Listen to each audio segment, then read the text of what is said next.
The following program was made possible thanks to the generous support of our Kickstarter backers.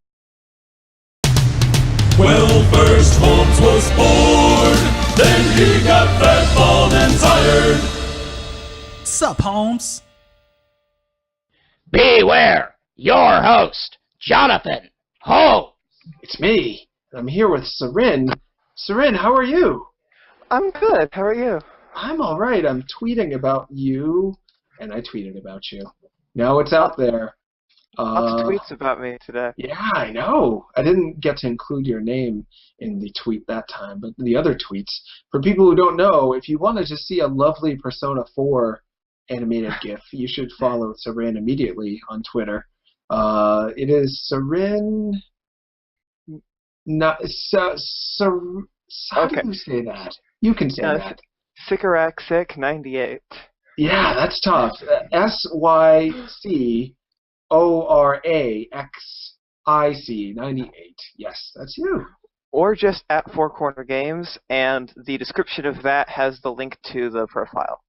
Yeah, that's right. Four Corner Games is your one-woman game development company. Is that right? Yeah. Exciting. When did you start Four Corner Games? Back in like 2008, 2009. Jeez. Okay, so 5 years or so. And how many games has Four Corner Games put out? One. And a big one, a console release right out the bat. Kind of unbelievable. That's you are a unique person in this video game world. Very few people have their first game be on a major console, on the Wii U, no less. Yeah, it was exciting. I'd imagine. And I'm going to get into how that all happened, because so many people say, oh, yeah, I make video games, but I can't put it on the Wii U. It's too hard. It's too hard. And there you are, Syrenne, showing them all up immediately with your very first game. So, 2008, 2009, was that when you first started being in the video game industry in general, or were you in other aspect? You were in other aspects of the industry before that? Yes. I was and still am mostly freelance game reviewer. Ah, okay. When did you start that? I don't even remember. Yeah? 2000s? Was it before Y2K or after? It was after. Okay, so post 4, Y2K. 5. Huh. And you're a young-looking woman. I can't imagine you were... I mean, geez, did you start as a teen? Yeah. This new internet world where people can just start as teenagers and actually get a readership going. It was weird, certainly. I do a little bit less of that now, just a little bit, just because I have my hands in so many projects right now. Sure. I think I've announced Four Corner is actively working on 5 games right now. And is that with the help of somebody else, or is that all you? Composer. Wow, you and the then, composer. And then a little bit of technical help from some other people, yeah, but for like all the design, production, like the bulk of the game, I'm actually partnering. Today I announced I'm working on a project that I'm calling MMM publicly. Mm-hmm. And I am actually working with an artist for that. Her name is Rebecca. And the two of us, because this is not a project that I'm going to be able to complete by myself in time for an early to mid 2015 launch. It's going to be much, much bigger. Sure. But I'm figuring that if we split it. In terms of you doing the coding and Rebecca doing the art? Yeah? Yes. And same composer, Ben Johnston Uri, who does a lot of freelance work. He did one song in Transformers 2. He's just a friend of mine, and he was easily on board for I've Got to Run, and he's on board for MMM. And yeah, the 3 of us. Whoa. You are a person who takes on massive undertakings boldly without any assurance that it's definitely going to work out. just hoping for the best, teaming up with people. It's Yeah. really something. Yeah, have you always been that way?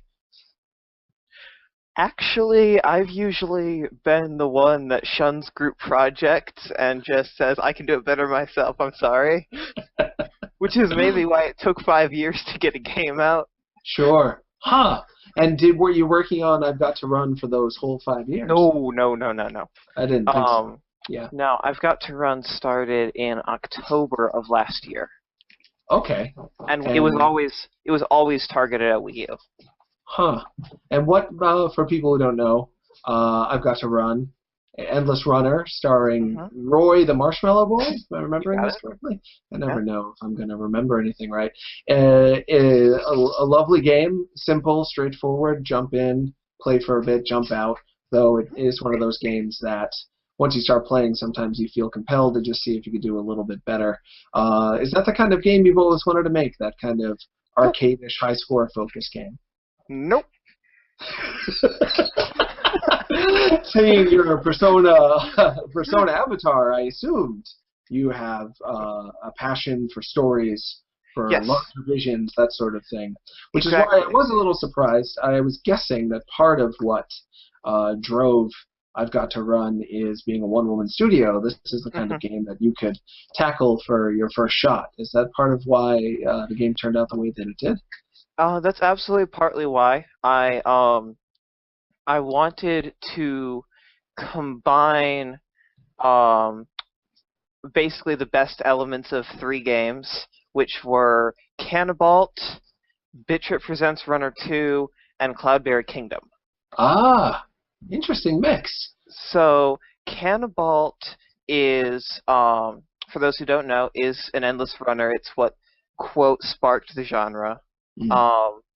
But there are some downsides, including the platform generation, the level generation is all on the fly. So you could get a really low platform, then a really high platform, and then your run is over. BitTrip Presents Runner 2 is not endless, but is an addictive, partially high score runner game where you restart pretty quickly. And then Cloudberry Kingdom has algorithms in place so that the level is always going to be possible. So I took all those elements into one package. So it is constantly generating, there's never going to be an impossible jump, it is endless, and you get sent back and restart in 1/20th of 1 second. Whoa, yeah. So you're always in the moment. Always running. Yeah. Always running. Huh. How did you go about coding the random generated, but not completely random, not so random that can ever be unfair? How did you go about that? So the general gist of how it works is I gave it parameters for the lowest a platform can be and the highest a platform can be. And then let's say that the screen that you're seeing on your TV or your Wii U gamepad is screen 1. There are 15 screens, and you're only seeing 1, but there's 2 through 15 off to the right. Okay. And on about the platforms get generated on 15, and right around on 14, there is another Roy the Marshmallow Boy who has your same ability set and is jumping and perfectly testing every single platform. Whoa! So the game is testing to see if it's fair. And then if it fails, if it fails, it scraps it and restarts. And it just pushes the next layout a little earlier. So there's a lot going on under the hood that you put there to... That is not apparent. Yeah. That's a lot of work to put into the endless runner genre, which sadly people have taken to disrespecting a lot of the time. A lot of people have put out those games kind of just to try to suck people in but not reward them with very much. But you wanted to make sure that the experience was fair, rewarding, but different every time for players. Yeah, I wanted to make it something that, one, I would feel reasonably proud of for putting out there, and I just wanted something that players could come to and have a fun but not frustrating experience, and the 2 core components of that were the instant restart and the platform generation. Sure, sure, sure. Huh. Was there a lot of testing involved in that? Was it? Yeah. Yeah, I'd imagine. Lots and lots and lots and lots of testing. Um, so, um, during development, according to as accurate as the kind of numbers that the activity log will give you on a Nintendo system, Hmm. um, it says I apparently played it for roughly 600 hours in testing. Wow. Did you have any help with testing? Yes, I had 3 testers. Okay, well that's good. But you alone, 600 hours. Ah, so the endless runner genre, uh, to focus that hard on just the small details on a game that is relatively simple on the surface, was that mind-numbing? I'm like scared for you even thinking about it. It was not mind-numbing, but I can tell you that it is unrewarding when people don't realize. Yeah, you have every right to feel a natural resentment for anyone who thought, endless runner, she just threw it together, just made a character, and you're done. No, there's a lot going on. People asking why it took me more than 3 weeks to make. Son of a bee, and on a console, no less, where there's, I mean, just getting a Wii U dev kit. People say, oh, it's too hard, I can't do it. You did that and made a game on your own that has randomly generated levels that are fair. That is no small feat. Yeah, at 60 frames per second. Yeah, that as well. Which, as it turns out, was a marketing issue because up until about 3 days ago, YouTube and the Nintendo, like their website and stuff, the video players play at 30 frames per second. And as it turns out, when you put something that is running silky smooth 60 to 30, it's always going to lose something. But with I've Got to Run, it turned out it lost all feeling of smoothness at all. Oh, wow. And Okay. so what I ended up doing was taking it down to 30 and then blurring it and then putting a disclaimer in front of the trailer saying, game runs at 60, this trailer's blurred 30. In order to be totally honest. Yeah, because be now honest. YouTube can do 60. Yeah, so and as of like 3 days ago, so I'm recutting gameplay for an actual 60 frames per second trailer so people can actually see what the game looks like in person. Sure. Wow.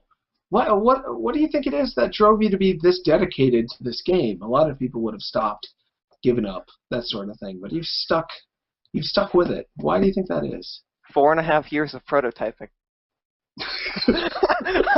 I wanted something out. Yeah, you owed it to yourself after putting all that much work in. Yeah. Did you imagine it would take this long? No. It's a good thing you didn't know. You might have been too intimidated to keep going. And I've been fairly open about this. So the game was finished. The exact build with no changes that's on the eShop was finished March 4th, March 5th, something like that. Okay. And I didn't fail lot check. I passed on my first try, which is apparently an impressive feat. Yeah. And it took 3 months. So the 3 months was nerve-wracking, I'll tell you that. I'd imagine. Well, can you tell us anything about what was happening in those 3 months? If you didn't fail lot check, so. Yeah, there was a lot of actually a lot of it is so there were some untested features that I was for the Wii U or less tested features that I'm incorporating. I'm trying to be vague, but be as specific as I can. Yes.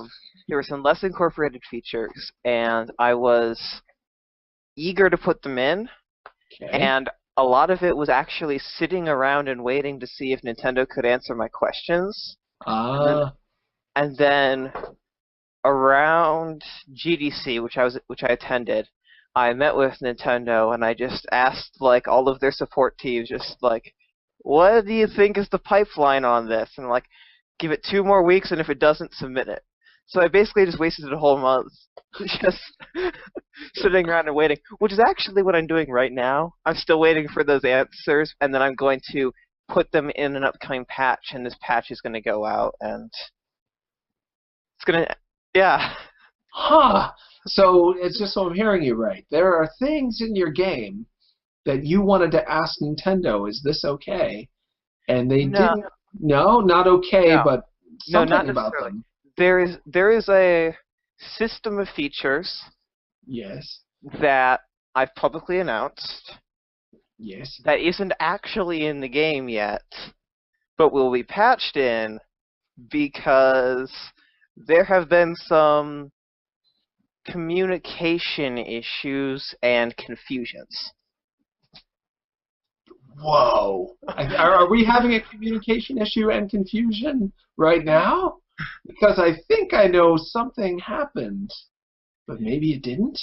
Nothing happened. It's just that Something is yeah, happening. the exact feature what isn't 100% cooked yet. Ah, all right. Has it now been cooked? No. Could it be cooked soon? It's cooked on the player's perspective. Well, the player is who we're cooking for, I suppose. So Yeah, as but long as it's not cooked in a way where the developer can implement it. Ah, I see. So you've got Nintendo can implement it. Nintendo can implement it. Many games can implement it. Mine can't. But Nintendo could for your game? Wow. No, they couldn't for my game. That's what they're looking into. So maybe they could. No. They are looking to help. Nintendo is great to work with. It is just that there are not any other games that are looking to do this, so it's not at the highest priority. Man, there's so many things it could be. It's not global leaderboards, I don't It's think. not. There will not be an online leaderboard component, unfortunately. Well, pros and cons to that. Yeah, that's what Miiverse is for, and Miiverse has helped a lot. Miiverse is actually, I think, better than... Hear me out on this. Please. Miiverse is better for my game than a typical online leaderboard because when... Let's say that I have an online leaderboard in my game, and I check this morning, and yep, like, I don't know, Z-Man24 has a score of this. Mm-hmm. That's all the feedback I'm getting. Mm-hmm. Whereas if I'm on Miiverse, and they post a screenshot of all their high scores that is showing, oh, they're great at Endless Double, but they're not very great at Endless Special. That is saying they actually have to post at least something to go with the screenshot in order to post on Miiverse. So they're giving some feedback. They're giving their mean expression. It's all subtle ways that I'm getting feedback. Mm-hmm. And other players are getting feedback. Where as a player, when I go on a leaderboard, it's very binary. Did I do better than the other guys, or did I lose? Yeah. Your feedback is you are the 24th best player in this mode. And that's it. Yeah, that's the extent of your leaderboard information on an online leaderboard. But on Miiverse, you actually get a lot more. Right. You get a conversation. You get a sense of connection Yes. and community and you comedy. and you can post screenshots into people's comments. So a lot of people are saying, top my scores. And someone will come in 5 minutes later with like twice their scores. But then the first person will comment with even higher scores. And I'm just like subscribing to these threads because they're amazing. That's so great. Wow. So this is not only your first game, but first game out on in a public. I assume you have prototypes. You mentioned prototypes lying around from before. I was trying to for the longest time I was hacking away at an RPG. It is sitting in a folder buried, basically. I mean, it's probably, for people who know me, people are actually surprised that I'm not working on an RPG right now, because my 3 favorite games of all time are a tie between Persona 4 Golden, Final Fantasy VI, and Paper Mario: The Thousand Year Door. Right. We talked a little bit about Paper Mario, I think. Yeah. No Earthbound in there. Top 5? Don't like Yeah. Earthbound? Top 10. Top 10, not bad. It is great. It is a great game, but it has issues that the other games don't. Mm. And this is kind of like a metaphor in Earthbound, but the beginning of Earthbound is incredibly rough. It is Sure. incredibly unwelcoming at the start because I'm a kid, the meteorite crashes, I go back to bed, I wake up, I go out, and then I got killed by a crow. With sunglasses and a smirk. It's true. Crow. With Yeah. psychedelic background, yeah. Yeah, initially it does feel cruel. And then as you make friends and gain confidence, it gets almost a little too easy and then hard again at the end. Yeah, and then it comes back up. And it's a great game, and I totally respect what it was doing there, but it is there are games that I feel might achieve what they are going for very equally well in ways that are not as frustrating to the player. Sure. My part of my love of it is it's so fast paced compared to most modern RPGs where Very true. bottles, you know, it's not. It's just a preference. Battle system. Yeah. Some people like a long fight in their RPG. I usually want it quick. So. Well, you say that, but I don't know if you're watching Summer Games Done Quick, but Paper Mario Thousand Year Door was run, and they beat it in about 5 hours, 45 minutes. Really? Yeah. Huh. And do you remember the character Flavio, the weird character from the island in Chapter 5? You meet him in the bar, and then he takes you on his ship. I don't remember Flavio. It's been some time. Is he like an egg or a ghost? Nope. He's just this yellow man in a purple pompadour hat, and they found a glitch where there's a scene that's about 20 seconds long where he follows you around. And then you go to a bridge, and then he leaves your party. He's never actually in your party, but he's just trailing you around. They found a way to create a warp to get to the warp pipe that connects worlds 5 and 6 early. So they jump in that instead of going to the part where Flavio leaves your party, and then for the rest of the game, he's just trailing you around in awkward situations. I want to make a game like that. I want to make a game where you can have this weird, broken, just like out of nowhere, just someone finds this way to make it so much funnier for the rest of the game. But you would have to make it feel like the player found something that wasn't intended. That's where the comedy usually comes from. Yes. In those things. Glitches can be hilarious, but only when they seem like glitches. Yeah. My cat is attacking me. I didn't expect that. Hello, my little friend. She's a good cat. She's usually scared of the dogs so much that she never gets out, so this is like a total party for her. We should get back into how you got started in these things. Yeah. Did you always love video games ever since you were born? Yes? Day one? Yeah, first game I played was Super Mario Bros. 2, the Japanese version. What? How did I? What? Were you living in Japan at the time? No. It was the first game you stumbled upon?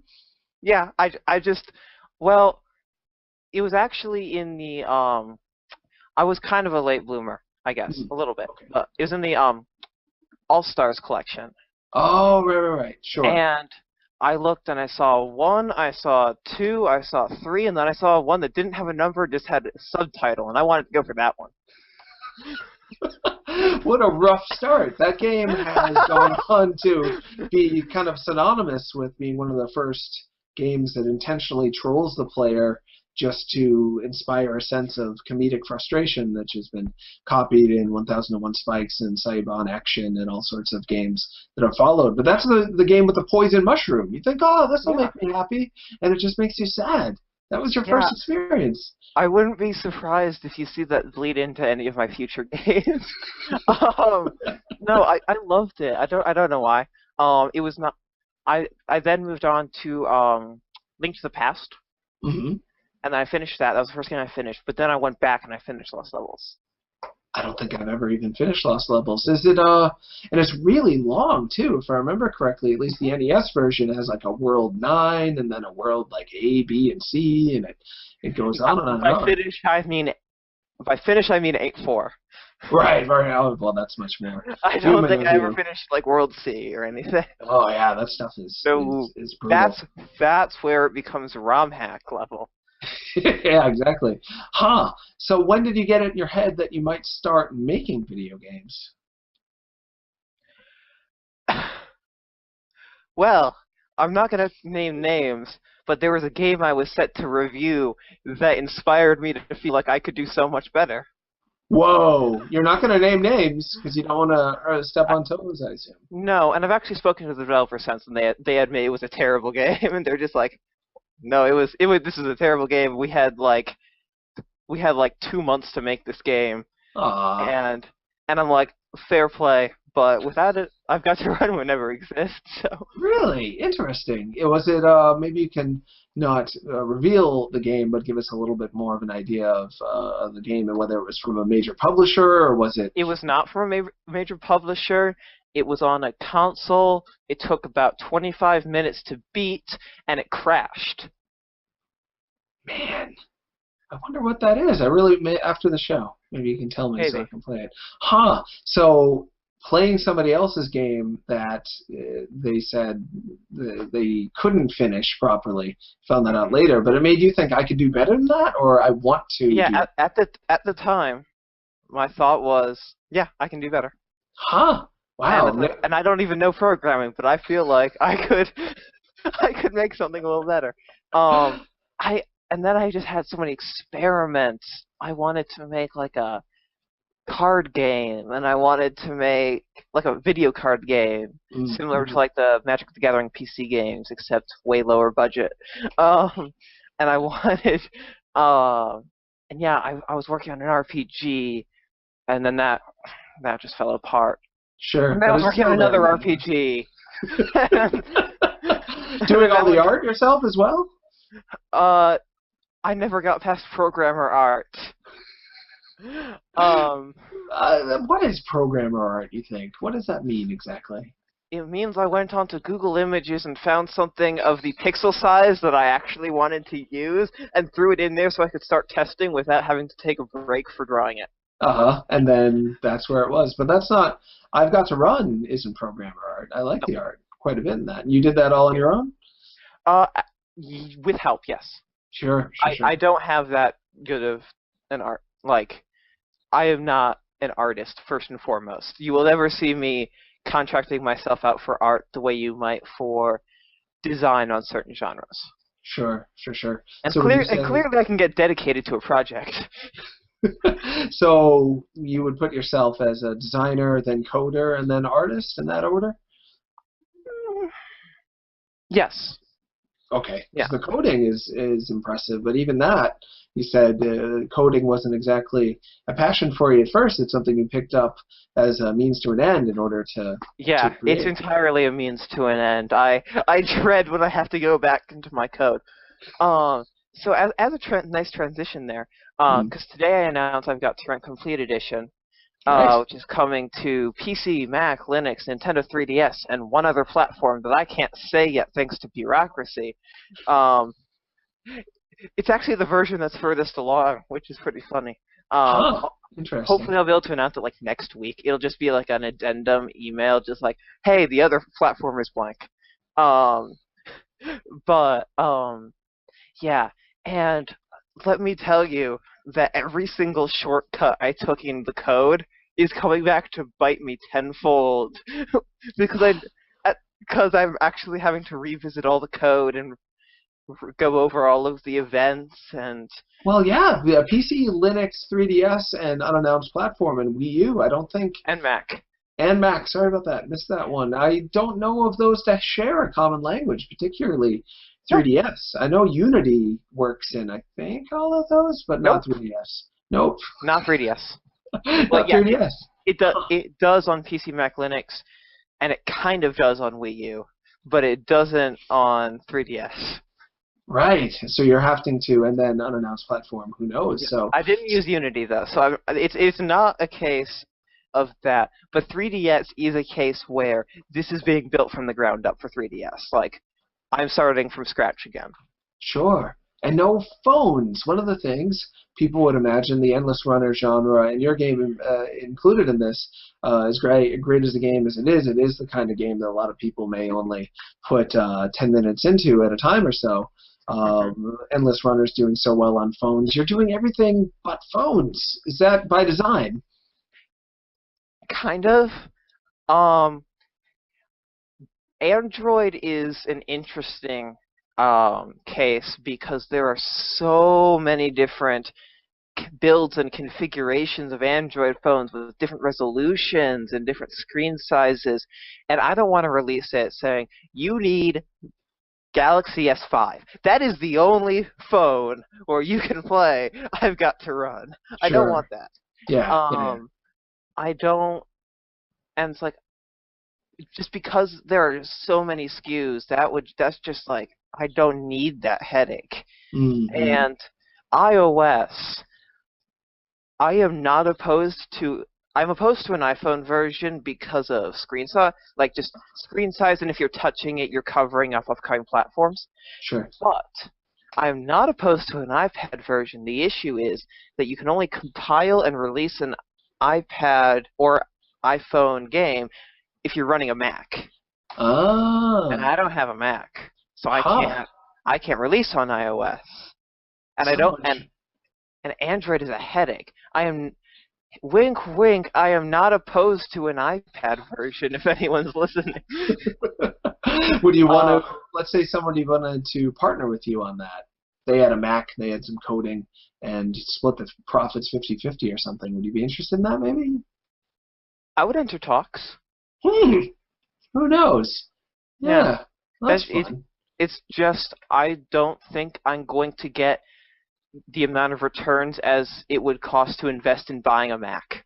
Yeah. Huh. And it is a world right now where the iOS market is so flooded, at least for Yeah. now, that how do you? It's such a you may end up the next Flappy Bird, or you may end up the next Gasket Ball, which is a great game that Yeah. for some reason didn't make it on there. Huh. So when did you first start thinking, I'm going to write about video games, I'm going to be a part of this video game world in general, and how did you get started in that? Oh, goodness. You said it was after Y2K. Did you just wake up Yeah. one day and think, I survived? Y2K, I'm going to live my dreams, I'm going to review video games? Was it something along those lines? No, it was. Trying to think. It was, I believe, a friend of mine was desperately trying to get a review. You know what the first game I reviewed was? What's that? I can't remember before reviews, but the first game I reviewed was Wii Music. Real? I was just talking about Wii Music. So funny you should mention that. Some I men remember were in that. my house. Yeah, two men in my house. Yeah. They interviewed me for Gamer X, even though I'm not going, just because they happened to be by. We Yeah. played President Cat and I love Sayonara. that game. Yeah, another great game. And then all of a sudden they're talking about Wii Music and saying it was not what people wanted, but it was good at what it tried to do. And if Yeah. people hadn't judged it compared to the feeling you get playing Guitar Hero or Rock Band or Yeah, it whatnot. was absolutely not those games. It was never Yeah. trying to be those games. And it was weird. So basically, no one wanted to touch the game Uh-huh. on this site, I believe, Uh-huh. and just the slot was open, and I knew someone there, and they're like, "Do you want to review Wii Music?" And I'm like, actually, yeah, I'm looking forward to that game, Hmm. and I really dug it. It was a much better experience than people give it credit for. A lot of like maybe a couple months ago, there was a trademark that people found for like Wii Music something something. Mm. And a lot of people were panicking that they were going to make another Wii Music game. I'm like, you know what? There's not an issue with them making another Wii Music game. In fact, that might be one of the games that uses the gamepad the best. Could be really good, especially if it has like a Sorry about that. Mario Paint Yeah, music composition thing. That could be awesome. Then play it back later. I would love to, yeah, write my own song and then pick the cat suit and right to it.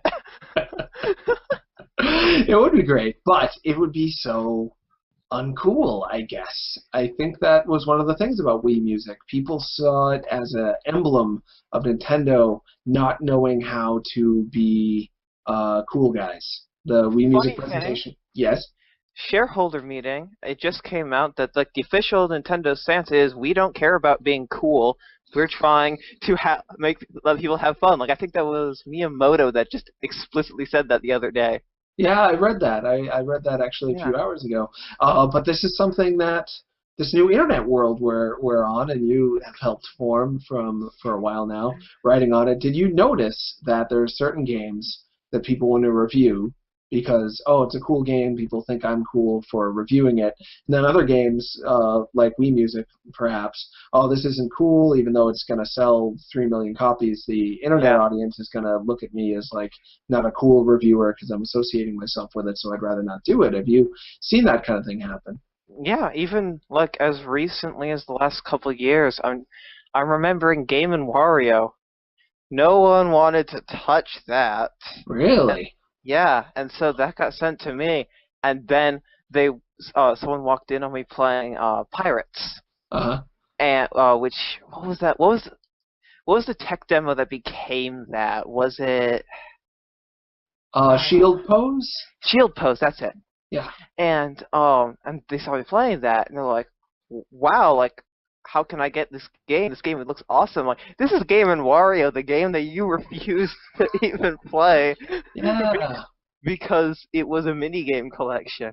So much stigma. I remember back in the PS1 days, games like Incredible Crisis made minigame collections seem funny and cool. WarioWare initially people thought funny and cool, and then so many hack job minigame collections came out that really soured people to the whole genre, though the genre still can be great if done with passion and integrity. I guess my guess about this whole new fascination with trying to play the cool video games, people really do think they're going to be the good ones. People are so desperate to not have that sinking feeling of, oh, I shouldn't have spent money on this, I'm an idiot for buying this video game, so I'm going to try to find a way to know if a game will be compatible with me before I actually get it. And if everyone else says it's cool, then I guess it's good. I guess that's the new idea. Yeah. See, I can see that, but I feel like that might be changing soon, and I think that games like Watch Dogs are a sign of that, where that game was unbelievably hyped from the moment it was announced up until the moment it launched, and there were huge, huge campaigns and all this stuff, and then players didn't like it because it was Ubisoft open world the game. It was an okay game that was marketed as giving you an all-new experience, giving you power in a whole new way, when in fact it was kind of the same old shooting power fantasy. So I think you're absolutely right, and I'm thinking that the amount of positive buzz Nintendo got for games like Splatoon 5 years ago, people would have been like, oh, Nintendo is so out to lunch, they don't know what they're doing, they've got to make a new Call of Duty, they've got to do a new Mass Effect, but people are burnt out enough on the hype, where the hype many times, it's not completely unfounded, but it doesn't deliver fully. I think people are starting to say, I don't want hype anymore, I want something to kind of sneak up behind me that I didn't expect to be wonderful and be kind of, they're expecting and wanting to be surprised, which is weird. But I think it might happen. We'll have to see. I mean, go back in your mind to 2007 and 2008 and, like, culture around then, and then imagine that in 2007, 2008, Nintendo announced Yoshi's Woolly World, Splatoon, maybe Mario Maker, just like a handful of these games that they announced at E3, they would have been derided by the mass audience. Sure. Not by Nintendo fans. Nintendo fans probably, especially with the new Kirby game, they'd be like, yes, Canvas Curse sequel. But like a lot of I'm not saying that Nintendo fans aren't gamers, but the broad scope of things, Mm-hmm. they would have been derided. Well, 2000. I'm sorry not to interrupt, but to get Yeah, back to something you said earlier, in that quote Miyamoto recently put out, not only did he say he doesn't want to be cool, but I think he said Nintendo should be its own genre, they did. which is, Um, to me, kind of hilarious, but also it rings true in a certain way because, like you said, there are people who consider themselves hardcore gamers, and then largely, not always, there's often crossover, but largely yeah, there's this other audience that considers themselves, no, I just like what Nintendo has to offer and doesn't care as much about third yeah. parties. My favorite comment that I read somewhere, and I'm sorry I forget who said this, on the Nintendo should be their own genre, was something to the tune of maybe that genre is called platformer to the rest of the world. It's true. They're the only, other than Little Big Planet, I can't think of too many other like retail 2D platformers being put out.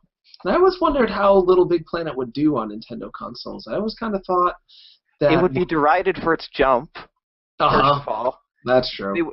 No one would stand for its physics, but that is a good question to try and think about, like the creativity and the level sharing and the aesthetic, how that Yeah. would do on I a think the Nintendo aesthetic would platform. do well, certainly. When I saw Woolly World, I did kind of think, well, that's borrowing from um, Little Big Planet, but in a good way, doing Yeah, its own thing with it.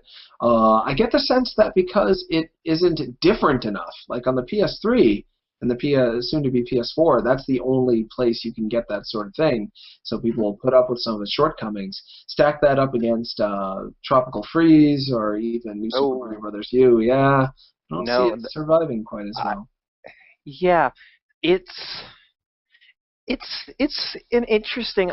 Little Big Planet to me is a very interesting franchise, and there was a period where I just legitimately thought Sony didn't know what it was, like Uh, what they were trying to do with that franchise. That was around 2009 to 2011, that's right. right after Little Big Planet 2 came out, up until around Little Big Planet karting.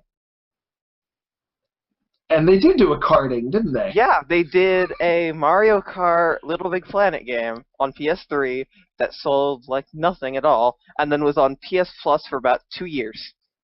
Wow. Yeah, I haven't played it. Is it any good? Have you played it?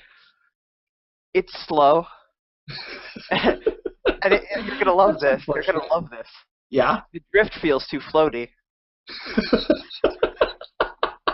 That's their signature move, I guess, to kind of feel like you're in slow motion and in Jello a little. Yeah. No, it's too bad. I really love the ideas behind Little Big Planet. Yeah, no. Again, I love the aesthetic, but the feel just isn't quite right. Huh. Yeah, it just when I jump, I don't get that feeling of I know where I'm going to land. Mm-hmm. Mm-hmm. And I mean, coming from someone who just made I've Got to Run, that's an important thing in my eyes. Like if a player does input at this time, that player should know what's going to happen as a cause of that input before they do it. Sure. Sure. Sure. I feel like that's just critical core game design. And just the issue with Little Big Planet sometimes is you don't know. Yeah, it seems like an afterthought. Seems like what they wanted was to wow you with a beautiful world and then give you the opportunity to make a bunch of cool things, and then also you can jump in that Yeah. order. So And it's also you kind can of play these levels. right. And some of them are really great. I was really happy when they introduced the paintball mechanic, because one of the other problems I Oh had yeah. with Little Big Planet was it was just like all I'm doing is jumping and tugging on things. No power-ups made it kind of a bummer, so they eventually fixed that or added to that. But back to you, jeez, I couldn't.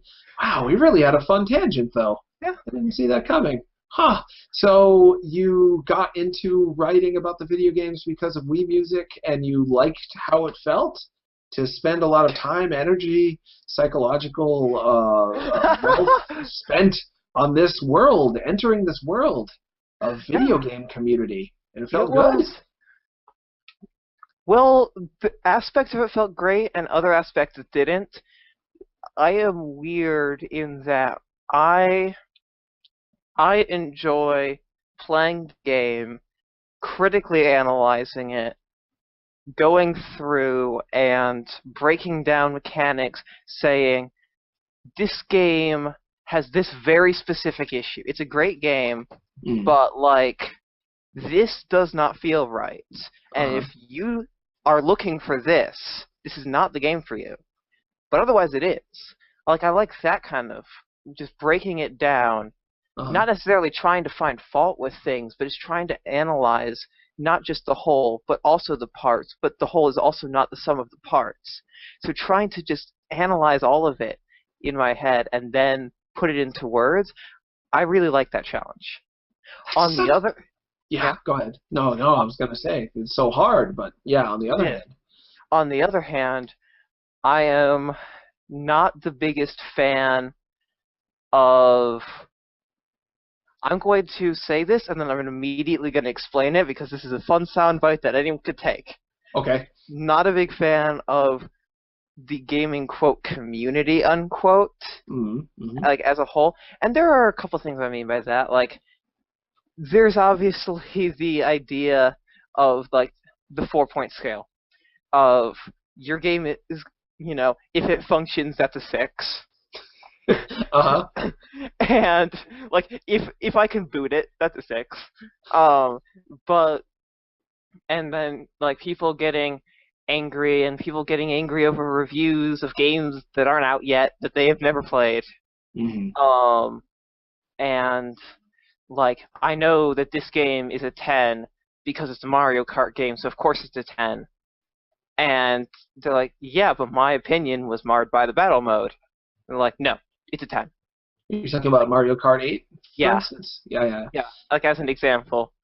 But it's just, there are just issues. Like, I like the people in the community, but the mob mentality turns me off. You can love the people, but not love all the behaviors. And it's interesting. It sounds like you've almost...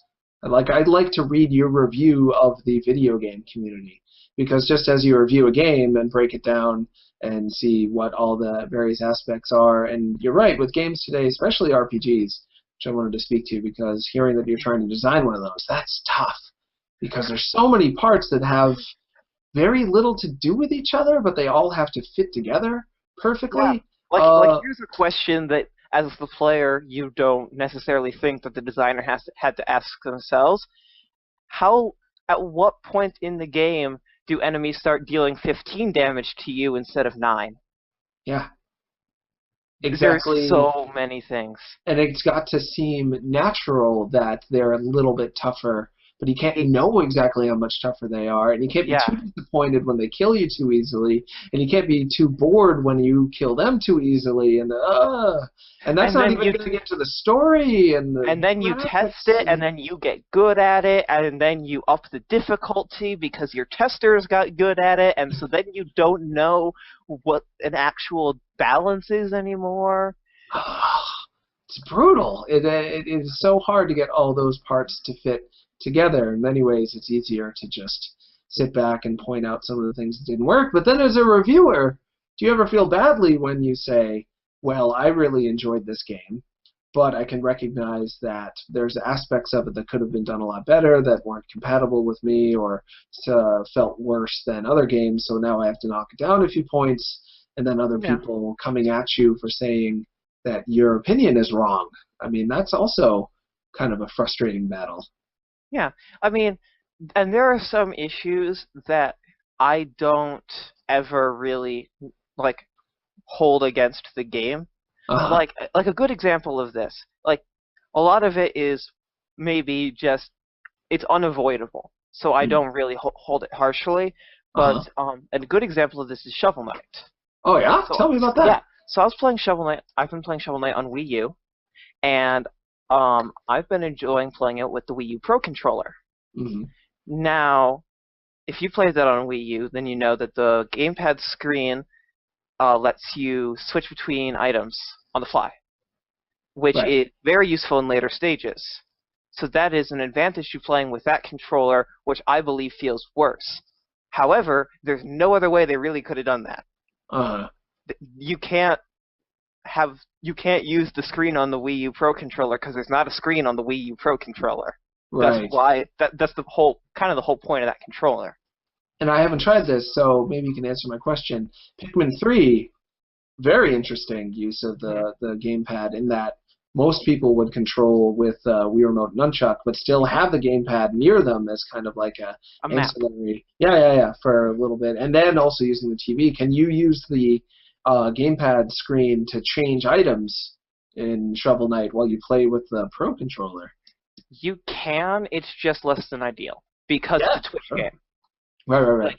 The sections where it would be useful to not just like page through them, but to just tap the one you want. Mm-hmm.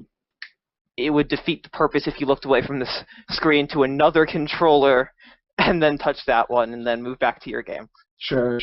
Yeah. So that is not a flaw with Shovel Knight, but that is something that I wish in a dream world was not an issue. And that might just be my controller choice. True, you could choose, and some people would feel more compatible with the gamepad than you do, but it's the reviewer. I guess what they want from us is for us to think our opinion is so important and universal that we speak of it as though it is law. They want us to just say, this game completely sucks because this one part was too easy or too hard and blah, blah, blah, completely ignoring the fact that like one man's glitch is another man's virtue. Some people absolutely love things that other people hate, so it's hard for me to take on that posture of I am God and my opinion is the best. But at the same time, I don't want to come across in a way that's not useful to the reader. So, it's pretty tough. Yeah, there is no easy way. There is absolutely no easy way. And yet you stuck with it. What do you think it was? I'm still digging for that to figure out why you enjoyed it enough. Is it because you just love video games so much and you're going to think about them anyway, so you might as well try to share those thoughts with people? I think that as long as people keep appreciating it and trusting like my feedback and going to it, I think that I'll be driven to continue. So it's that feedback you get from, just as in when a game gives you good feedback and you know where you're going to land when you jump. When you write a review and you get good feedback from the readers and you know they're going to get it when you write what you write, makes you want to continue. And I don't think I'm necessarily talking about comments on the review. I think like what I'm kind of referring to is the tweet that comes 3 weeks later that says, I played Shin Megami Tensei 4 on 3DS because you were raving about it for so long, and it's one of my favorite games of the year, and I never even played an SMT game before. Thank you so much. That's what I look for. Yeah. When people say, because of you, I found something wonderful, and what you gave me was wonderful in the first place, which is why I sought out the game. Yeah, that is, you make a strong point. You made me want to quit less. Questions came in. Whoa. And this episode has gone by so fast. There's so much I feel like I didn't get to ask you yet. Like, how did you end up getting the dev kit? Was that hard to get Nintendo to approve you, having not made a game and blah, blah, blah? Wow. Let's see what I can say. This is another fun tightrope. So it was not hard. There was a certain amount of I had to make, like, they had to be secure in knowing that it was a sound investment to give me access to all this confidential information, including the dev kit. And beyond that, and I think I can say this, at this point in 2014, the 3DS dev kit is harder to get than the Wii U dev kit. Probably because Nintendo is trying to fill up the Wii U as fast as they can. Yeah, good point. But I think I don't quite... I can't speak for Nintendo as to this is explicitly like why I got the 3DS dev kit, but I think part of it is that internally they really seem to like I've Got to Run, And I had a very, very clear pitch to them, which is I would like access to 3DS dev kit information and dev kits so that by the end of 2014, I can release I've Got to Run Complete Edition, which will be fully built up from the ground up and address a lot of the complaints while adding new content, and gonna, put it out hopefully in North America and Europe simultaneously. And they processed it really quickly, and they're like, yeah. Huh. So what I'm taking from that is if you tell Nintendo, I'm going to use this stuff you're giving me, and I'm going to do my very best to make stuff that will please the audience and be available in as many places as I can do, then they're more likely to play ball with you than if you just say, I might make a game, I might fix it. Yeah, it's like, you should give me access to your most confidential information because I'm kind of considering it. I've heard developers say that. I've heard developers who end up working with Sony who ends up paying them with the Indie Pub Fund and also Ouya. There are other developers who make it a sweeter deal for them that don't force them to commit to anything. Nintendo, from what I can tell, kind of in between. Not quite as many hoops to jump through as Microsoft, but not as many carrots and sticks as with Sony and Ouya. And yet you chose Nintendo. Why is that? Why did you go with them? I knew this question was coming, and I still didn't prepare for it. Why did I go with Nintendo? Well, one, I really like the Wii U. Uh-huh. I just really forget the haters. Okay, I forgot them. Yeah, and people might think that's weird coming from me because on Twitter I'm vocal about its issues. Uh-huh. But I love it. Well, that's a good reviewer right there. If they love a game, they will point out the things that they hope get fixed in patches and whatnot. Yes. Mm-hmm. It's like, I point these things out 50% just to blow off smoke, but then 50% because I really, really want this system to be improved in ways that it can, so that it is the best system it could possibly be. And since they can do firmware updates a lot easier than on Wii, I feel like that's actually productive feedback. Yeah. And like a strong possibility that this system in June 2015 could be totally unrecognizable from November 2012, where you had that 2-hour-long patch and you booted Nintendo Land for the first time and it took a minute and a half to load in. It's so much better than that right now, especially the quick boot menu, which actually a lot of people have said is actually kind of best suited for I've Got to Run, because you can just quickly get to the quick boot menu, tap Roy, couple seconds, you're in, tap the mode you want, you're in, you're playing. Yeah, it's a great off TV. I mean, I think the Wii U is a great pick for it because it's pretty close to, if you're playing a tablet game at home, it's pretty close to that experience. You can be watching TV with friends, but it's kind of a boring show, so you just boot that up real quick, try to get your high score. Yeah. Oh, me? Oh, yeah. Okay. I guess so. Since you've played the game, do you play more on the TV or the gamepad? I tend to play more on TV, but that's not because I don't like it off gamepad. I don't really know why that is. I think it's because I'm usually switching. Like, I'll play 1001 Spikes and just get so tense after a while. I'll be like, I need to just like play a game that rewards me quickly, so I'll switch over to I've Got to Run, play for about 2 minutes. It's a palate cleanser, feels good, it's a nice aesthetic, it's nice music, it's a welcoming, warming. And then I go back to getting murdered over and over again. So now I'm switching between the 3 and Shovel Knight, which is kind of in between I've Got to Run and 1001 Spikes. So there's so much more I have to talk about, but I don't want to be remiss. Thank you so much for watching the episode, you guys. I didn't even get to ask questions on Twitter, and here you are asking anyway. I want to make sure I get to your questions, so here we go. Kev asks, do you have any advice for someone who's trying to get their first indie game out there? Spamming Holmes on Twitter seems like it would only get you so far. I do tend to retweet things that people send me. Yeah.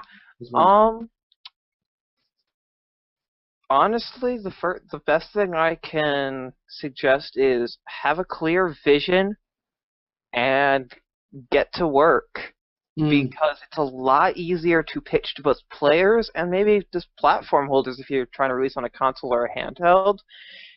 If you're even somewhat a known quantity, like if someone has never heard the name of your game before at all, then they'll like human nature is just to scroll past and get to the next game that they have heard of. Sure. But I mean, just kind of be aggressive a little. Just be a little aggressive, but get to work. Make sure you have something. Don't announce too early. I actually, if I recall, I announced in March when the game was basically done.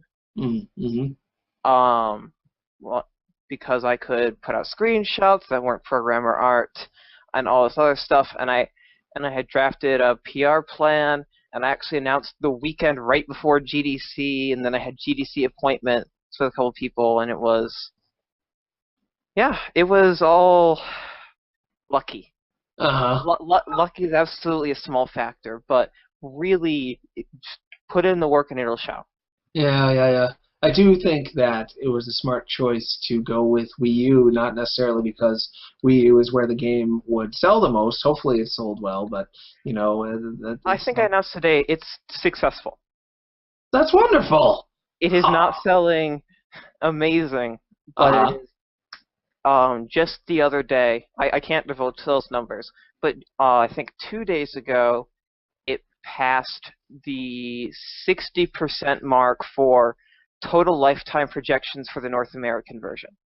And this is before the patch, which is coming out soon, which has right to left mode, and it's got endless double jump mode, right? Well, no? So those are DLC.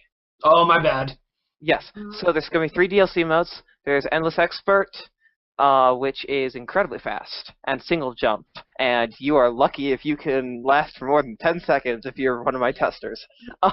My composer couldn't last 3. There's Endless Flip, where, you're running right to left and the whole thing is reversed. And that sounds like an easy thing to put in, but one, it's actually not to implement. And then it sounds like it's easy to play, and it's really not. And then there's Endless Flight, Endless Flip and Flight were announced today. Endless Flight, where you have, I believe, 10 jumps. So you can jump 9 times in the air before you have to touch the ground again. But there's obstacles flying at you, like rocks and stuff. So you have to fly enough to avoid the obstacles, but keep count of how many jumps you have so you can touch down. Right. And the platforms are still moving. Sure. It sounds like a whole new game in a lot of ways. Kind of Endless Runner mixed with an Endless Flappy Bird. And I know people don't like Flappy Bird, but I like a lot of the derivatives from it. I feel like the core of that is a fun little thing.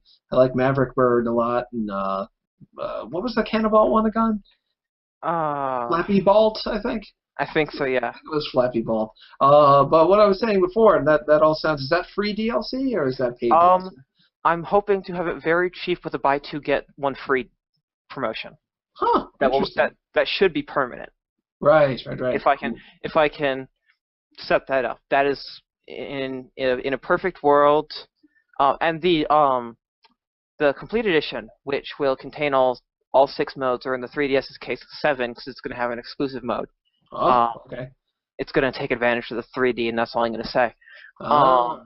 You can probably guess from there, but they're going to be priced probably around $4, which is the same that it would cost to get the Wii U version and all the DLC. Gotcha. Okay. Yeah, it makes a lot of sense. Still very cheap. Yeah, absolutely. Yeah, I mean, I forgot to write it as a $2 game. So. Yeah. That's dialing back to what I was getting to before. Yeah, I might not have thought to have you on the show, not knowing you personally, and not that your game isn't interesting on its own, but it's part of this narrative of where the Wii U is going. Who wants to make games for it? Is it going to succeed? Is it going to fail? Where does it fit in the larger video game landscape? You're like a relatively large part of that on the eShop right now. Not a lot of eShop developers, and very few that are like trying to break out with this eShop exclusive first game. That's That's huge. Pretty amazing thing you're doing, and for a very low price as well. How will low-priced eShop games do? Do they all have to be, $10 or $15 and have huge marketing budgets, or can one-woman studio get in there and offer a low price and offer a minimalist, straight-to-the-point game and succeed? People want to know the answers. I'm excited about it. Yeah. Well, the best I can say is that it will be a shock and will require a lot of loss of sales momentum if I don't fully break even on this. Really? Awesome. Huh. Very good to hear. There were more questions, though, I didn't get to yet, like a jerk. I'm sorry about that. And I don't know how to pronounce this name. What a cool-looking name. But to say it is a challenge. Eniudis, maybe. Cheheda. Could be. Sorry if I got it wrong. You can correct me, and I will stand corrected when you do. Asks, why start on the Wii U? Did you try approaching Sony or Microsoft? Going along with what we were saying before, did you start with Nintendo? And maybe there is another console coming, so maybe you have approached Sony or Microsoft? Nobody knows. It would not be an illogical assumption that if I have one platform remaining, yes. The reason that I can't announce it is it's going through some bureaucracy. That it's probably a different platform holder. True. Could be Ouya, though. It could be Ouya. That was a fun dramatic pause. But you chose Nintendo first. Did you consider at any point, I should go for Sony, I should go for Microsoft? Were you thinking, well, the Wii U would do better than the PS4 and the Xbox One, so you went with them, or did you think, it's just not what I'm interested in for some other reason?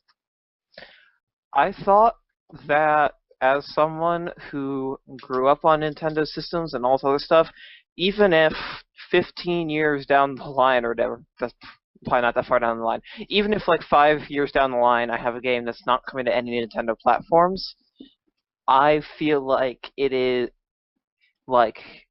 was kind of the right thing to do for me to put my first game out as a Nintendo console game. If I could. And I could. Sure. Well, not necessarily. You had to do some things to make it so you could. You weren't sure. I mean, I fought for it, but it was not... Oh, I certainly fought for it in some cases. There were some road bumps, but, I mean, getting on a console and releasing on a console is not as simple as PC, Mac, Linux, where I can just decide one day, I'm done, and then put it up for sale. It sounded like if you were going to go for it, you wanted to do it right. You didn't want to half have your dreams come true. You wanted the whole dream or nothing at all, and you did it. Yeah.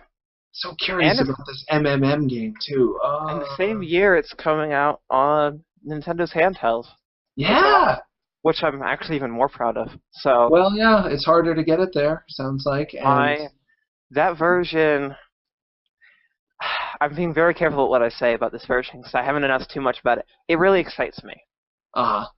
There are some core there's some core feedback that I've gotten about the Wii U version that I might not be able to address for the Wii U version, but all of them are being addressed in the 3DS version.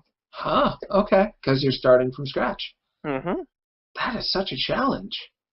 So now I know what works, and I know what people like, and I know the feel that I'm going for, and I know that I want to put it in stereoscopic 3D.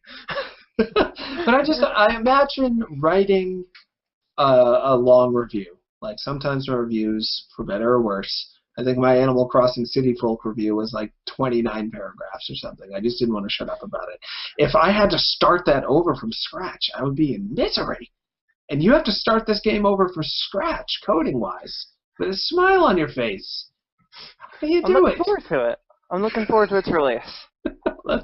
That's wonderful. You sounds like you're getting feedback from just visualizing how well it's going to be when it actually gets out and are willing to suffer what slings and arrows you must along the way. If I can be blunt, the 3DS version can sell 0 copies and I'll be happy. Aw. I just wanted the 3DS. And the reason I chose 3DS, mostly, more than just wanting on Nintendo's handheld, Uh-huh. is all of my friends have 3DSs and none of them have, one of them has a Wii U.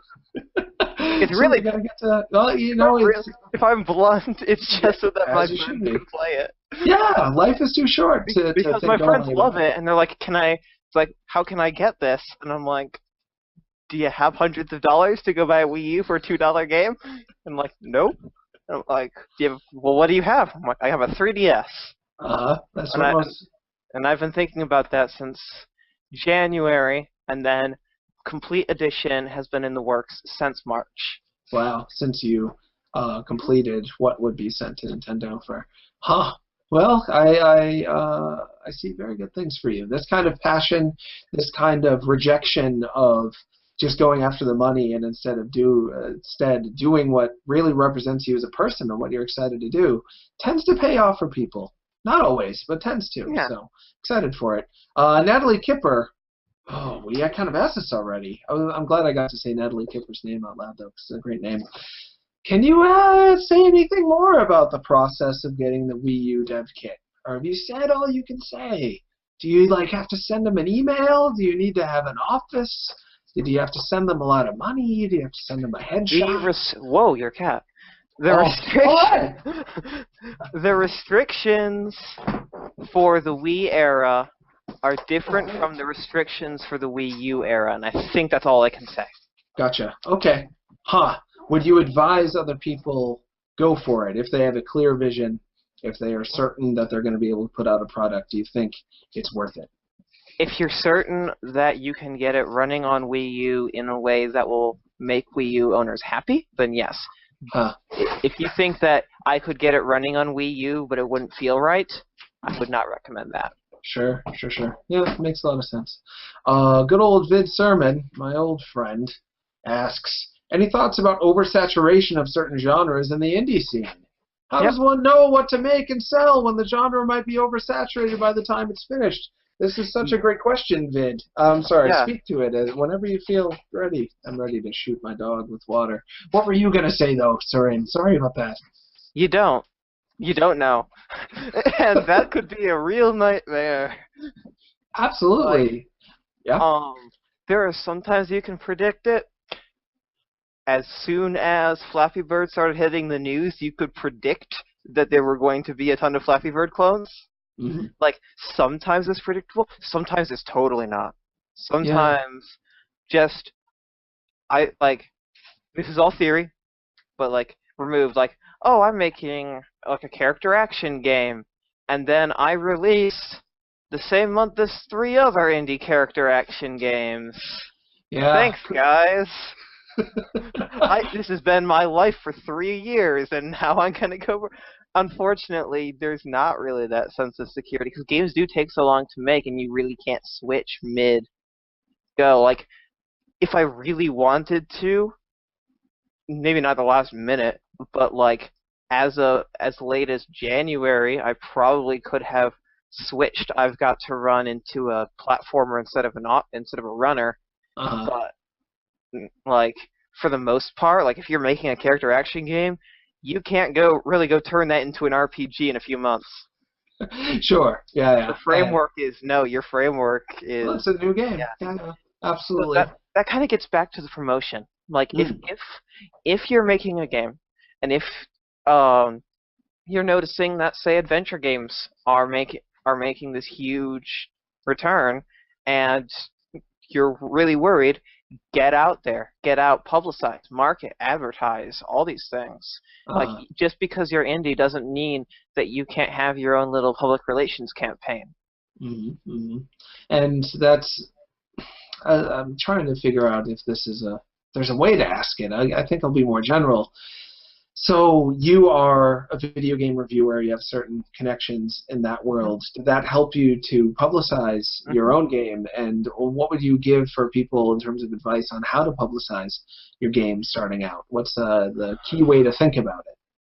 Well, start with small outlets. Go on Google and Google search Wii U fan site. See what their contact email is. Build a press list. make your announcement. Always put it on Games Press because they'll host any press release, and press do go to that. Send it to big sites too. Don't follow up and hammer Polygon. Why didn't you report on my game the day that I announced it? But Sure.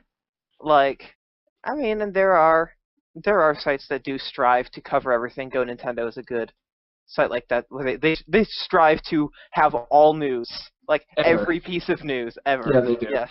Yeah. Kevin's a great Shout guy. out, shout outs to Kevin. Yeah, I love him. He's in the credits of my game. Oh, that's sweet. But yeah, really, and with your announcement, bounce it off friends. Send your press release to friends, not just for editing, but for clarity, to make sure that your message is there. To see if, send it to friends who don't know about your game, so you can see if they're interested. If your announcement makes them interested. If it doesn't, highlight your other features. Highlight what you think is gonna just keep going until you see what do people what about my game should I push out there first? And you establish that, you stand out, and then by the time you come to launch, you ramp it up, and then you stand out. And how about talking to other developers? How helpful has that been? Very. Yeah. I've learned a lot. For sure. Have they helped you promote? Because that's one of the things that seems like is a larger and larger thing. People tell me all the time, I just follow you on Twitter. I don't read Destructoid. I don't watch any of your videos. But I learn about what you're writing about through Twitter. I learn about other video game developers through Twitter, other writers through Twitter. It's a Twitter Facebook world as its own kind of search engine, more and more, and less about specific blogs having an audience. Yeah. I am very friendly with developer Fuzzy Wuzzy Games, who's making Armilla, which is actually launching this week. Oh, that's right. And another Wii U eShop game. And I have actually been talking in larger and smaller groups, but mostly frequently just one-on-one with those guys. And we've been helping each other out. We've been cross-promoting. I wouldn't be surprised if there was any form of crossover at all in the future. But it's that's those double negatives you do. I wouldn't not be unsurprised by not seeing a crossover. It's pretty tricky. I think I got a feeling of what you're saying. I'm not promising things. Right. I actually had 6 or 7 announcements today, so I am announced out. Did you announce all the announcements on here already, or did we miss any of your announcements? Couple. We've got the complete edition. We've got DLC. We've got MMM. We have the patch, which is going to introduce autosaving and completely revamp the menu. Oh, cool. Menu's going to look a lot more fluid, and this is going to be a cross-platform menu. So this is going to be the platform you're going to get on Wii U as well as all the other platforms, and it looks really, really nice. It's animated. It has... I could describe it. I'm willing to talk about it. I just don't have something... It's not finished enough to show. Sure. It's you have a column for each mode, and it's shrinking, and then as you go to the next one, that one shrinks, and this one expands and becomes... goes from gray to color, and then Roy starts running, because he's great in the background of all of them, and you select. Yeah. So, and you can use the touchscreen or buttons for that. It's either one, because some of the feedback I've gotten about the menu is people were a little surprised the first time when they didn't realize that you couldn't use buttons on the main menu. It was designed as a touch interface. I'm changing that around. Which is actually harder, isn't it, to do touch interface than buttons? Yeah, actually, it kind of was, but so. Yeah. I was down on it. I thought it worked. People preferred buttons. Okay. Somehow about making everybody happy all the time. Yeah, and then the other announcement is that on my website, fourcornergames.com, which actually launched today, there are signups for a closed beta for the PC, Mac, Linux release of Complete Edition. Because I have one computer and it's a PC, and I'm going to be trying to release on many configurations on 3 different operating systems. So please help me. I'm Sure. looking for it. I'm looking for pretty much anyone. Ah, awesome. I'm sure that'll fill up pretty quick. I'm hoping. Another question, Super Kitty Pogo Dance.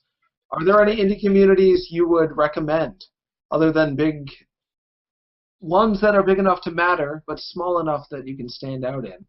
That is a good question, Super Kitty Pogo Dance. See, I guess like the I guess you could say that the only really indie community I'm an active part of is that there's a group of us in Madison that's called Madison Indies. It's actually put up by started by the guys who made Race the Sun. Oh, cool. They're local. Uh-huh.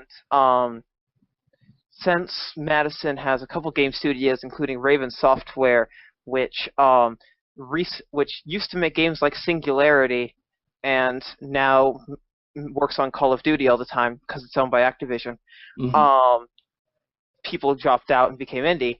So there's a fairly large community. We meet once a month, and like basically check for local communities. Those are really inviting, really nice.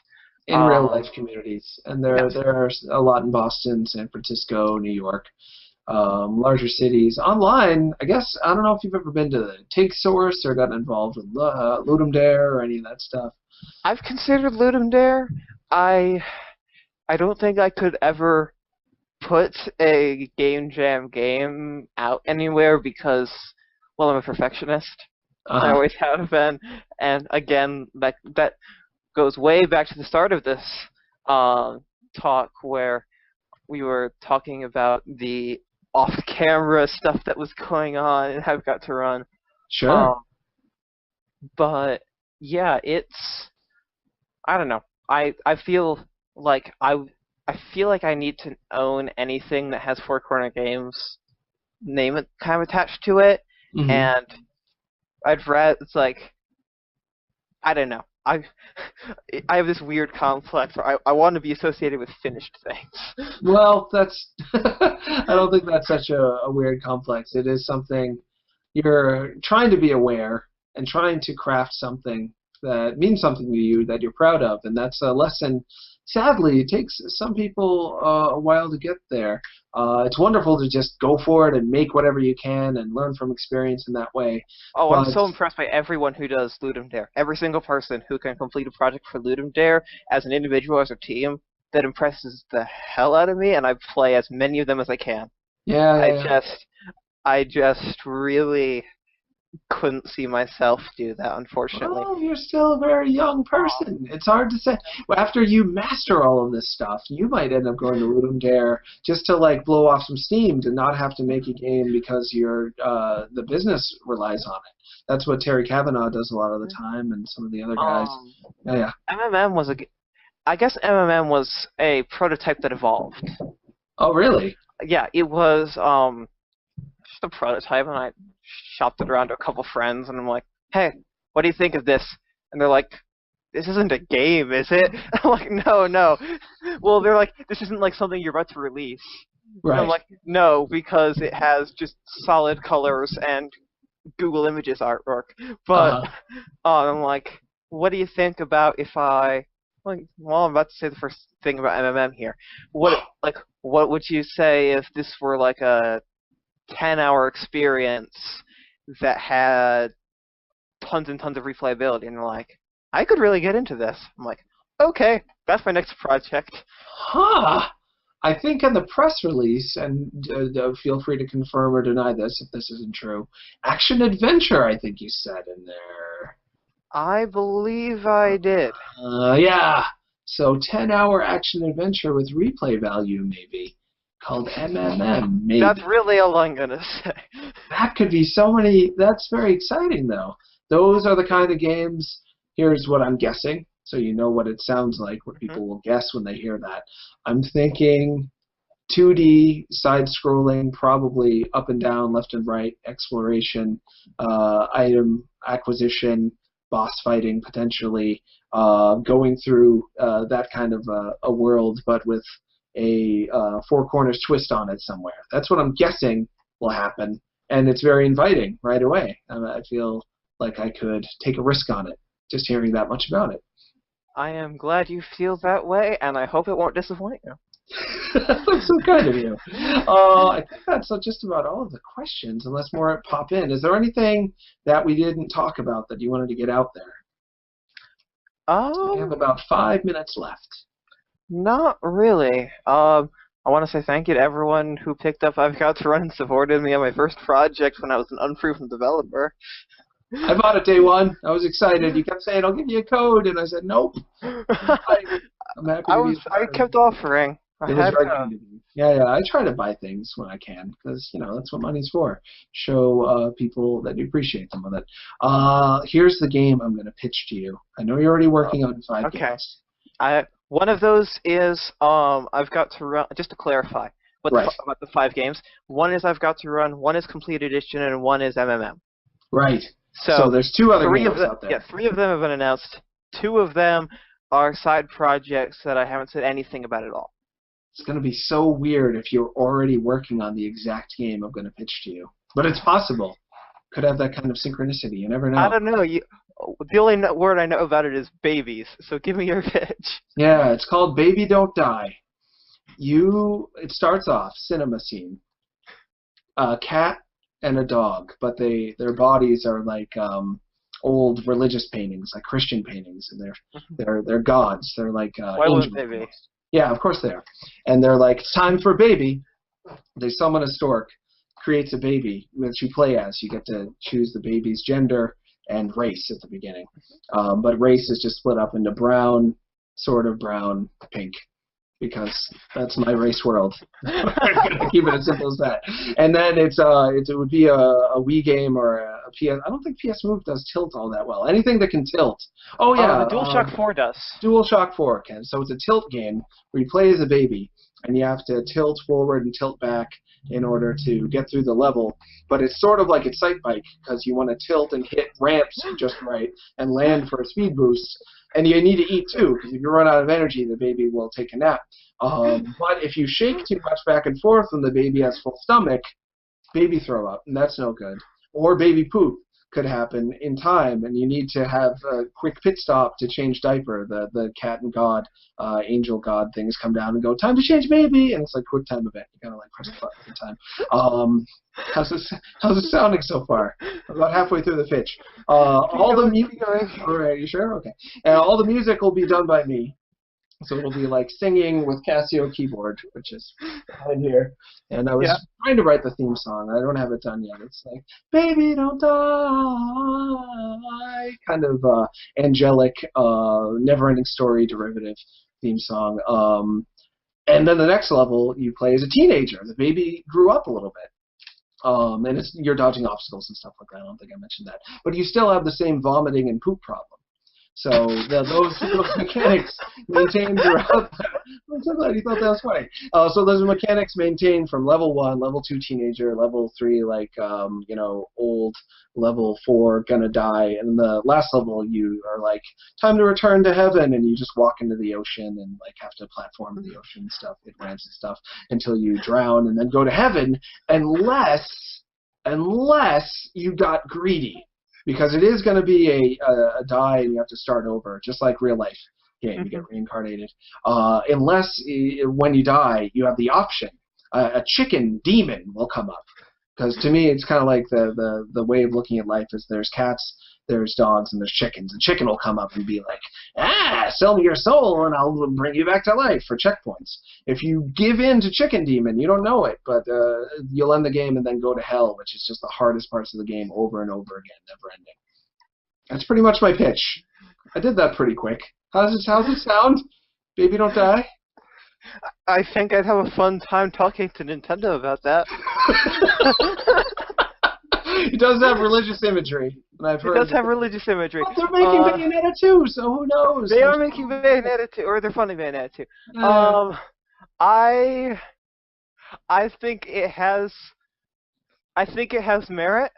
Thank you. I think it has merit as something that would maybe just be a small, relatively unpolished game for a web browser that you can play maybe once every now and then when you need a laugh. Sure. I don't think it would be financially feasible, but I would love to play it. Well, thank you so much. That is a polite, measured, but genuine response. I couldn't ask for anything more. If somebody out there wants to make Baby Don't Die, all the ideas I pitch out here are public domain. Have at it, developers. Do my idea instead of yours for some reason. Like, that's a good idea in any way. And we're just about out. Yeah? I've just gotten 2 tweets. One from @TRBrody who says, "You should do this Tron Knots pitch. I'm already sold based on the baby puke." And one from my sister who says, "That was the most horrifying pitch for a game I've ever heard in my life." It would get people talking. I'm pretty sure. I'm pretty sure that regardless. Yeah, as is almost everything. Oh, you almost put down. As is almost everything I do. Pretty mixed. Yeah. And I'll take that as a compliment. We're out of time for show. Syrenne, people can follow you again on Twitter. It is Syrenne. Okay, @Sycoraxic98, SYCORAXIC98. Or Very nicely done. Yes. just go to @FourCornerGames, and if you want to follow my personal as well, which is frequently not about my games, Sure. but it's just about my perspectives on things and my just having conversations and my complaining about Club Nintendo America being pitiful compared to Club Nintendo Japan. The link to that one is which is Sycoraxic98, is in the description for Four Corner Games. Right. And So you've that got is- .com now. Yep, fourcornergames.com, and go there and you can read full information about the beta. I have a 5 or 6 question just Q&A with myself, trying to detail everything that could ever be asked about this beta, and that has a sign-up link if you're interested. I really need people. And yeah, check out I've Got to Run on Wii U for $199 in the US and $219 in Canada. And tack on the extra 19 for the Canadians. It equates to $198 in USD, so it's actually 1 cent cheaper. Oh, good for them. That's great. The It Canadians, looks more expensive, and they get it 1 cent cheaper. they deserve a break. I know so many sad Canadians. The ones that are very good people, but they're sad about a lot of things. So glad they caught a break. Me, I'm @TronNots on Twitter. This show can be watched later on YouTube, youtube.com/SubHolmesShow. It's also on iTunes. It's on Libsyn. You can subscribe to that feed, I believe. 104 episodes I think we've done. We're full into the Kickstarter campaign episodes now. I'm hacking away on getting all the rewards done. The shirts are done. Do you want to see the shirts? Yeah. I can do a reveal. It's just a huge cardboard box in the corner of my room. So these are the shirts. They'll be getting out to backers as soon as I finish the comic book. It's just a green shirt, but in the corner, a little card of me with an umbrella saying, "I believe in you, buddy." I do. I do believe in you guys. And I guess that's it for me. Thanks so much, everyone. Take care. Bye-bye.